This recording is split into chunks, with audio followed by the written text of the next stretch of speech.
Hello everyone, welcome back to our NTT exam channel. तो आज हम अपनी इस वीडियो में चैप्टर 10 करेंगे एनसीएफ-एफएस का, जो हमारा लास्ट चैप्टर है।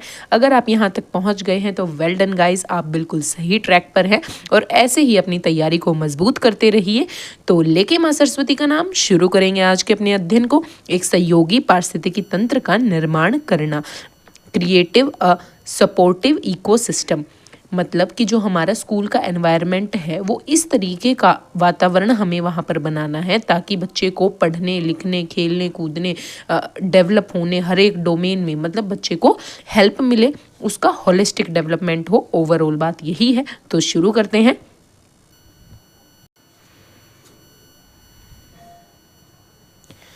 एनसीएफ एनईपी 2020 की केंद्रीय परिवर्तनकारी ताकतों में से एक है। मतलब कि जो हमारा एनसीएफ है वो एनईपी 2020 जो रिसेंटली हमारी एनईपी आई है उसमें जो भी बातें हमें कही गई थी कि जो भी हमें इम्प्लीमेंट करनी है, उनको इम्प्लीमेंट करने में हमारा जो एनसीएफ है वो काफ़ी परिवर्तनकारी ताकतों में से एक माना जाएगा। जैसे कि पिछले अध्यायों से साफ है, फाउंडेशन स्टेज कब से कब तक की है?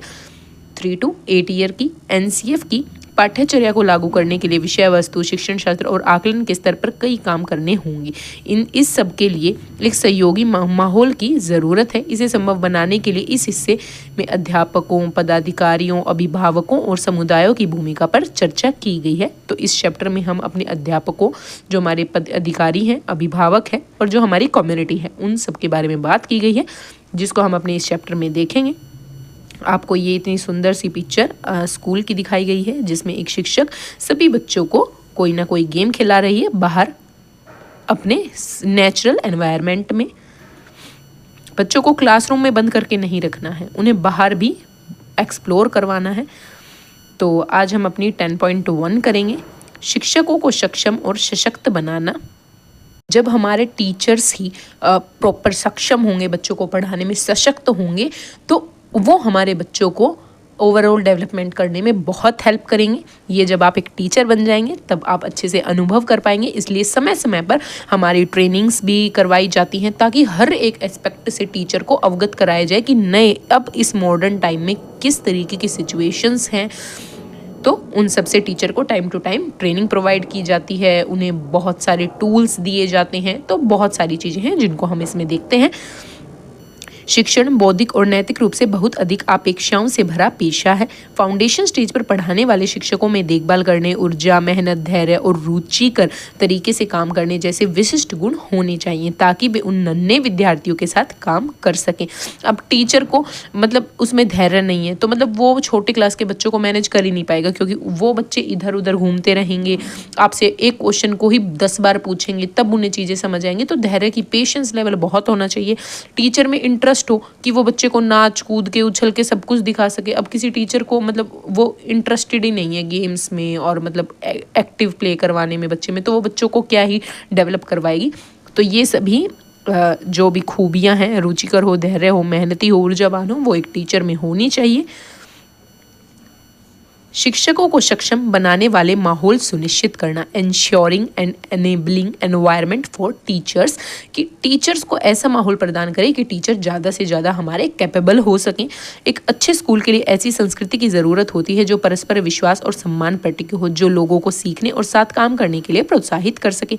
यह ऐसे माहौल में संभव है जो खुला हो, जहाँ एक दूसरे की देखभाल की जाए, जहाँ के कामकाज में बातचीत, सहयोग, जाँच पड़ताल और विचार विमर्श घुल मिले हों, ताकि हर एक टीचर के एस्पेक्ट को समझा जाए, सभी आपस में बातचीत करके सॉल्यूशंस निकाले। अगर कोई प्रॉब्लम है तो शिक्षकों को संसाधन संपन्न और प्रेरक माहौल की ज़रूरत होती है। उन्हें पेशेवर तरीके से सीखने और अंतःक्रिया के मौके लगातार ज़रूरी होते हैं। एक सुयोग्य, सुसंगठित और जीवंत पेशेवर समूह से जुड़े होने के कारण शिक्षकों में गर्व का भाव होना चाहिए। सहायक सुविधाएं और काम का माहौल। Pre service teacher education, foundation stage के लिए शिक्षकों की मांग और आपूर्ति का आकलन पहला कदम है। विशिष्ट स्तरों के लिए शिक्षकों की मांग और आपूर्ति से संबंधित उपलब्ध अध्ययनों को आधार पर बनाते हुए एनसीटी ने इसे प्राथमिकता देनी चाहिए। इस आकलन से सुनिश्चित करने में मदद होगी कि सही संख्या और विशिष्टता वाले विश्वविद्यालय बुनियादी स्तर में विशेषज्ञता वाले 4 वर्षीय समेकित शिक्षा कार्यक्रम integrated teacher education programme ITEP ये हमारा प्रीवियस ईयर में भी यहाँ से क्वेश्चन पूछा गया था। इसकी फुल फॉर्म ITEP में फाउंडेशन स्टेज की विशेषज्ञता वाले कार्यक्रमों की पाठ्यचर्या NCF की फाउंडेशन स्टेज की पाठ्यचर्या और शिक्षण शास्त्र पर आधारित होनी चाहिए। मतलब जो ITP है 4 साल का प्रोग्राम, इसमें 5 साल की जो हमारी फाउंडेशन स्टेज है उसका शिक्षक बनने के लिए आपको ITEP करना पड़ेगा, जिसमें हमारे बाल वाटिका 1, बाल वाटिका 2, बाल वाटिका 3 फर्स्ट क्लास सेकेंड क्लास आएंगी। इस पाठ्यचर्या में फाउंडेशन स्टेज के स्तर के सभी पेशेवरों मसलन आंगनवाड़ी, बाल वाटिका, अकेले चल रहे प्री स्कूल, बड़े स्कूल, प्री स्कूल कक्षा और कक्षा 1 और 2 स्तर के विद्यार्थी शिक्षकों के लिए समुचित अभ्यास के अवसर सुनिश्चित किए जाएंगे।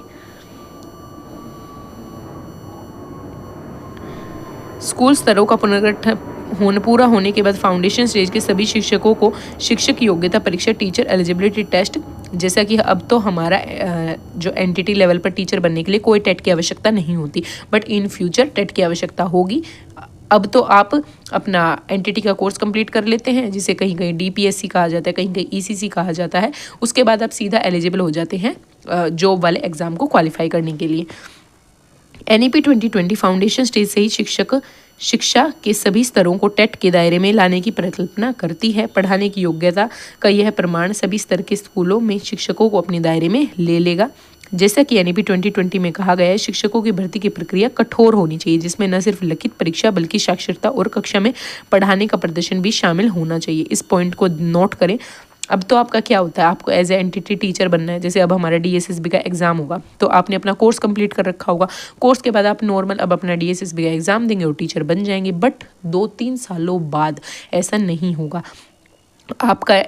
आपने कोर्स किया अपना 2 साल का जो भी होगा एंटिटी का कोर्स, उसके बाद आपने अपना कोई भी मतलब अगर टेट आ जाएगा तो टेट क्लियर करना है, उसके बाद एग्ज़ाम क्लियर करना है। एग्ज़ाम क्लियर करने के बाद आपका इंटरव्यू होगा कि आप कक्षा में पढ़ा कैसे रही है, आपके अंदर टीचर बनने की स्किल्स हैं भी या नहीं है, जैसा कि आजकल KVS में होता है। तो अब भी जो DSSB में देखो जॉब ले लेगा ना, उसका मतलब मैं क्या बताऊं, इतना गुड लक है, इतना अच्छा मौका मिला है कि इससे अच्छा मौका आपको कभी नहीं मिल सकता। 2025 में नौकरी पक्की कर लो, क्योंकि आगे ये यहाँ पे देखो आप, शिक्षक की भर्ती की प्रक्रिया कठोर होनी चाहिए। हमारे NCF-FS में ये बात कही गई है कि ऐसे ही शिक्षक कोई ना बन जाए। तो मैं आपसे बस यही चाहती हूँ कि आप मन लगाकर पढ़ें और इस बार DSSB में अपनी नौकरी पक्की कर लें। गाइस आगे के लिए तो मतलब बहुत चीज़ें टफ हो जाएंगी। सेवाकालीन शिक्षक शिक्षा, मेंटरिंग और सहयोग, in service teacher education, mentoring और सपोर्ट। शिक्षक पेशेवर विकास, टीचर प्रोफेशनल डेवलपमेंट एक ही यात्रा है जिसमें शिक्षक अपनी निजी गति के अनुसार विकास करता है। अपने विकास यात्रा में शिक्षक अलग अलग चरणों में हो सकता है और इस लिहाज से विकास के लिए उसकी अलग अलग ज़रूरत हो सकती है। विकास के हर चरण के लिए अलग अलग विषय वस्तु की ज़रूरत होती है। हर चरण में सीखने का अनुभव उस जगह तक समग्र और पूर्ण होना चाहिए जहां से शिक्षक अपनी शिक्षण प्रक्रिया में सतत और सुस्थिर बदलाव ला सके और विकास के अलग चरण तक जा सके। कहने का मतलब है कि जब एक टीचर अपने टीचिंग प्रोफेशन में है तो उसे सर्विस के टाइम भी आपको ट्रेनिंग देनी है, आपको उसका मेंटोरिंग करनी है, उसे सपोर्ट प्रदान करना है, ताकि टीचर का वो जिस पेस पे है उसका वहाँ से डेवलपमेंट हो सके। जैसे कि अभी हमारी नई नई ज्वाइनिंग हुई है, तो हमें ये नहीं कि स्कूल में भेज दिया गया, नहीं, हमें मतलब स्टार्टिंग में जैसे हमारी ज्वाइनिंग हुई तो 10 दिन की हमारी एक स्कूल में ट्रेनिंग लगी, फिर हमारी निष्ठा की ट्रेनिंग लगी, फिर हम थोड़े दिन 3-4 दिन स्कूल गए, फिर हमारी दोबारा से इंडक्शन लग गई। तो ये क्या है कि हमें स्टार्टिंग में इतनी मतलब ट्रेनिंग दे रहे हैं ये कि हम जब स्कूल में बिल्कुल पढ़ाने के फेज़ में आ जाएं तो हमें सारे कॉन्सेप्ट क्लियर हों, किस तरीके से बच्चे को पढ़ाना है ग्राउंड लेवल पर, वो सब कुछ बेसिक तरीके से सिखाया जाता है। शिक्षकों का पेशेवर विकास इस तरह होना चाहिए कि वे शिक्षक सुधारों का संचालन करने की योग्यता हासिल करते हुए सक्षम, कॉम्पिटेंट और चिंतनशील व्यक्ति बन सके, कि वो रिफ्लेक्ट कर पाए अपनी टीचिंग स्किल्स पर कि उन्होंने आज, जैसे कि आज मैं पढ़ा के आई तो मैंने रिफ्लेक्ट किया कि मुझे क्लासरूम में क्या मैंने अच्छा किया था, क्या चीज़ मेरे को चेंज करनी चाहिए और क्या चीज़ मैं एक्स्ट्रा जोड़ सकती हूँ ताकि बच्चे का डेवलपमेंट और बेहतर तरीके से हो सके, उसे और ईजिली इस चीज़ समझ आ सके, उसका इंटरेस्ट डेवलप हो सके। तो रिफ्लेक्शन होना चाहिए टीचर के नज़रिए में ही, तभी वो अपनी स्किल्स को बेहतर कर पाएगा। शिक्षकों के काम में सुगम बनाने वाले और उनके सीखने में मददगार सहायता ढांचे और उन्हें सक्षम बनाने वाले स्थान उपलब्ध होने चाहिए। इस पूरे मतलब इस पैरा का यही मीनिंग है कि टीचर्स को हमें सपोर्ट करना है, मेंटर प्रदान करना है। शिक्षकों को अपने पेशेवर विकास के तरह तरह के संसाधनों को जरिए लगातार जुटे रहना चाहिए। विषय वस्तु व्यापक, संपूर्ण, प्रासंगिक, कक्षा से जुड़ी और शिक्षकों के सामने आने वाली चुनौतियों को संबोधित करने वाली होनी चाहिए। मेंटोरिंग एंड कोचिंग सपोर्ट के साथ साथ आपस में सीखने, पीयर लर्निंग के मंच जरूर ही उपलब्ध कराए जाने चाहिए। फाउंडेशन स्टेज के शिक्षकों को नन्हे विद्यार्थियों के लिए सीखने की सुरक्षित, पेशिक और रुचिकर माहौल मुहैया कराना चाहिए, जिनका जोर खेलने और खोजने पर हो।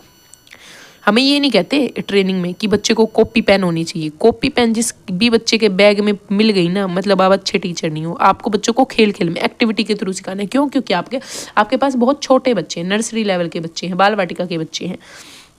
सहायक सामग्री विकसित करने में सक्षम, संवर्धन सत्र आयोजित करने, कार्यस्थल का निरीक्षण करने व गुणवत्ता की निगरानी और देखभाल करने के लिए NCERT, SCERT, diet, bit, BRC, cluster resource centre, शिक्षक और स्कूलों को अकादमिक मेंटोरिंग और सहयोग प्रदान करना चाहिए। मतलब ये सभी हमारे लिए ट्रेनिंग्स की व्यवस्था करते हैं अपने अपने पेस पर। पेशेवर विकास के घटक, कंपोनेंट्स ऑफ प्रोफेशनल डेवलपमेंट। अब क्या क्या कंपोनेंट्स होने चाहिए प्रोफेशनल डेवलपमेंट के लिए? वैश्विक शोध, ग्लोबल रिसर्च, मस्तिष्क का विकास हो, परिवार और समुदाय को समझना, स्कूल में सीखने का मतलब, विकासात्मक अवस्थाएं, विकासात्मक पड़ाव, बच्चे कैसे सीखते हैं, खेलना महत्वपूर्ण क्यों है, तो ये सभी टीचर को पता होने चाहिए। विषय वस्तु की समझ हो, अंडरस्टैंडिंग कंटेंट, विकास के सभी क्षेत्र, शुरुआती भाषा और साक्षरता, शुरुआती गणित आदि के बारे में उसे नॉलेज होनी चाहिए। इन्हें आप खुद से भी पढ़ेंगे, नॉर्मल है, हम सब पढ़ के आए हैं, यहाँ से आपको कुछ रटने की या कुछ नया नहीं मिलने वाला। शिक्षण शास्त्र, पेडागोजी, विद्यार्थियों को सुरक्षा, आराम, सम्मान, प्रोत्साहन महसूस कराना, खिलौनों, कहानियों, कला, खेल, गीत, बातचीत का इस्तेमाल, कक्षा में पढ़ने लिखने, गणित आदि सभी की आपको समझ होनी चाहिए। आकलन, अब असेसमेंट आपको बच्चे का करना है तो असेसमेंट के प्रिंसिपल्स आपको पता होने चाहिए। आकलन के लिए उपयुक्त टूल और टेक्निक्स का पता होना चाहिए कि ऑब्जर्वेशन के थ्रू हम कर सकते हैं, चेकलिस्ट के थ्रू हम कर सकते हैं। तो असेसमेंट हम कैसे कर सकते हैं, हम पहले पढ़ के भी आए हैं। जो बच्चे टाइम टू टाइम रिवाइज कर रहे हैं उन्हें ज़रूर पता होगा। जो बच्चे रिस्क पे हैं, मतलब जो बच्चे विलम्ब, डिले है, डिसेबिलिटी है उनमें, तो उनके लिए हमें क्या रणनीति अपनानी है चाइल्ड विद स्पेशल नीड्स के लिए, और प्रोफेशनल के साथ कैसे काम करना है। तो ये सभी पॉइंट्स हमारे प्रोफेशनल डेवलपमेंट के कंपोनेंट्स थे। पेशेवर विकास के mode of professional development, school के भीतर प्रक्रिया, स्कूल में स्कैफोल्डिंग और सहयोग, CRC, BRC, CRC cluster resource centre, block resource centre, diet और अन्य सहायक संसाधन स्कूलों में नियमित तौर पर विजिट कर सकते हैं। इन विजिट के दौरान वे शिक्षकों का अवलोकन कर सकते हैं, उनके साथ विचार विमर्श कर सकते हैं, शिक्षण विधि को प्रदर्शन कर सकते हैं, सामग्री विकास में शिक्षकों के साथ काम कर सकते हैं और आगामी कार्यक्रम व गतिविधियों के बारे में उन्हें जानकारी दे सकते हैं। तो जैसे कि आप स्कूल में पढ़ा रहे हैं और आपकी मतलब आते हैं ना ऑफिसर्स, चेकिंग पर आते हैं कि टीचर किस तरीके से पढ़ा रहे हैं, उनके मेथड्स को देखते हैं। तो उन सभी चीज़ों का समय समय पर आपके प्रोफेशन का चेकिंग होती रहती है। जैसा कि आपको पता होगा, जब आप खुद स्कूल में पढ़ते होंगे तो आपने देखा होगा कि चेकिंग पर सर आ रहे हैं तो सारी मैम पूरी तैयारियां कर लेती थी कि सभी बच्चों की कॉपी कंप्लीट होनी चाहिए, चेक होनी चाहिए। वही बात है ना।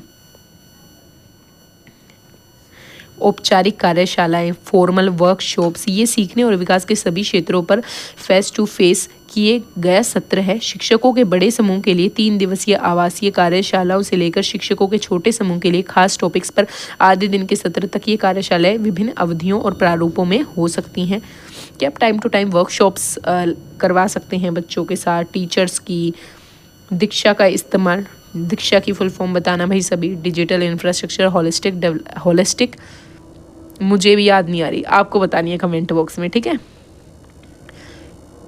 हैंड बुक्स हों, मेंटर शिक्षक हों, वार्षिक शिक्षक संगठियाँ, गोष्ठियाँ होनी चाहिए, वर्कशॉप्स होनी चाहिए। बड़े स्तर पर कम समय अवधि वाले कार्यक्रम जो खास विषयों पर केंद्रित हों, जिनमें शिक्षक अपने विचारों, प्रैक्टिस सामग्री की प्रस्तुति कर सके और विशेषज्ञताओं को सुन सके। शिक्षकों को शिक्षण संबंधी नए और अलग विचारों से शिक्षण के शुरुआती वर्षों में परिचित कराया जा सकता है। करियर की सीढ़ी और पेशेवर विकास की संभावनाएं, career ladder and professional development opportunity.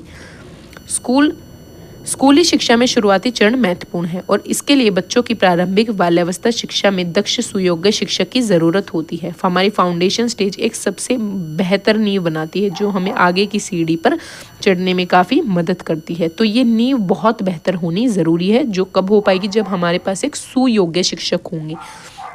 NEP 2020 स्कूली शिक्षा के सभी स्तरों पर सेवा शर्तों में बराबरी की बात करता है। इसका मतलब यह है कि जल्दी से जल्दी और आगामी समय में भी शिक्षकों का वेतन और सेवा शर्त उनकी सामाजिक और पेशेवर जिम्मेदारियों के अनुरूप होंगी। वेतन और सेवा शर्तों प्रभावशाली शिक्षकों को शिक्षण में के पेशों में टिकाए रहने और आकर्षित के लिए लिहाज से तय की जानी चाहिए। बुनियादी से लेकर सेकेंडरी तक सभी शिक्षक उनकी काम की ज़रूरतों के मुताबिक मानक सेवा शर्त और समान वेतन ढांचे पर भर्तियां की जाए। सभी शिक्षकों के पास अपने करियर में प्रगति करने, वेतन और पदोन्नति आदि के लिहाज से के अवसर होने चाहिए। मतलब टीचर भी अपने प्रोफेशन में, जैसे कि प्रमोशन होते हैं, आप एग्ज़ाम देके प्रमोशन करवा सकते हो। जब आपको 10 साल कंप्लीट हो जाएंगे एज अ PRT पोस्ट या NTT पोस्ट, तो आप TGT के लिए एलिजिबल हो जाओगे। तो ऐसे मौके भी टीचर्स को प्रोवाइड करने हैं जो हमारे NCFFS में कहा गया है। हालांकि वे शिक्षक के समान स्तर पर शिक्षक बने रहेंगे, मसलन बुनियादी, प्रिपरेटरी, मिडिल और सेकेंडरी। इस अप्रोच के तहत होगा कि किसी एक स्कूल स्तर के भीतर शिक्षक के लिए करियर का सुनिश्चित किया जा सकता है। मतलब उनकी बढ़ोतरी को आपको रोकना नहीं है। कहने का मतलब ये है कि टीचर के प्रोफेशन में भी बढ़ोतरी होती रहनी चाहिए। शिक्षकों की स्वायत्ता और जवाबदेही, teacher autonomy and teacher accountability. देखते हैं ये क्या है। विद्यार्थियों के सीखने के लिए शिक्षक जिम्मेदार है और इसके लिए उन्हें जरूर ही जवाबदेही ठहराया जाना चाहिए कि बच्चे की प्रगति किस तरीके की हो रही है। इसके लिए जवाबदेह कौन है? हमारा टीचर है। यहाँ से भी क्वेश्चन पूछा जा सकता है। लेकिन इस जवाबदेही की पूर्व शर्त शिक्षक का एक सशक्तिकरण और उसकी स्वायत्ता है। जवाबदेही महत्वपूर्ण तो है, पर उतनी ही महत्वपूर्ण स्वायत्ता है। स्वायत्ता पर आधारित सशक्त बनने वाली संस्कृति जवाबदेही अनिवार्य शर्त है। सीखने की गुणवत्ता को बेहतर बनाने के लिए सक्षम और योग्य शिक्षक महत्वपूर्ण है। स्कूल के भीतरी सहयोगी माहौल और परिस्थिति तंत्र शिक्षक के प्रभाव को बढ़ावा देते हैं। शिक्षक विशिष्ट यूनिक व्यक्ति होते हैं जिनके विद्यार्थी सीखने और शिक्षा के बारे में अपने विश्वास और अपने सिद्धांत होते हैं। विषय वस्तु की योजना बनाने, उसे संगठित करने, क्रम निर्धारित करने, परिस्थितियों के मुताबिक बच्चों के लिए शिक्षण विधियों और विद्यार्थियों के सीखे हुए के आकलन करने के तरीके के मामलों में शिक्षकों को शिक्षण शास्त्रीय स्वायत्ता अवश्य होनी चाहिए। यह सब फाउंडेशन स्टेज में निर्धारित पाठ्यचर्या के उद्देश्य, दक्षताओं, सीखने के प्रतिफल, शिक्षण शास्त्रीय पद्धति और सिद्धांत पर आधारित होना चाहिए। तो देखो, कहने का यहाँ पर मतलब ये है कि टीचर की ऑटोनॉमी है कि बच्चा अच्छे से पढ़े। टीचर अकाउंटेबल है उस चीज़ के लिए कि बच्चा जिस तरीके का पढ़ रहा है, जो उसका पेस है। बट उसके लिए इम्पोर्टेंट ये भी है कि बच्चा भी अपने पेस पर मेहनत करे, उसके पेरेंट्स भी उसको मेहनत करवाएं, उसके साथ टाइम स्पेंड करें। ये ना कि फ़ोन देकर बच्चे को छोड़ दिया है कि हमारी तो छुट्टी है, बच्चा लगा रहेगा अपना फ़ोन में। तो ऐसा नहीं होना चाहिए। टीचर भी अकाउंटेबल तब माना जाएगा जब बच्चा अपना फुल देगा, पेरेंट्स अपना फुल देंगे तब। तो देखो, चैप्टर में कुछ नहीं था, बस यही बताया गया था। हम ओवरऑल रिव्यू ले लेते हैं कि हमें अपने शिक्षकों को सशक्त बनाना है, मजबूत करना है, जिसके लिए हम उन्हें ऐसा माहौल प्रदान करेंगे ताकि टीचर अच्छे से अपनी सर्विस प्रोवाइड कर सके। उन्हें सभी सहायक सुविधाएं, काम का माहौल अच्छे से प्रदान किया जाएगा।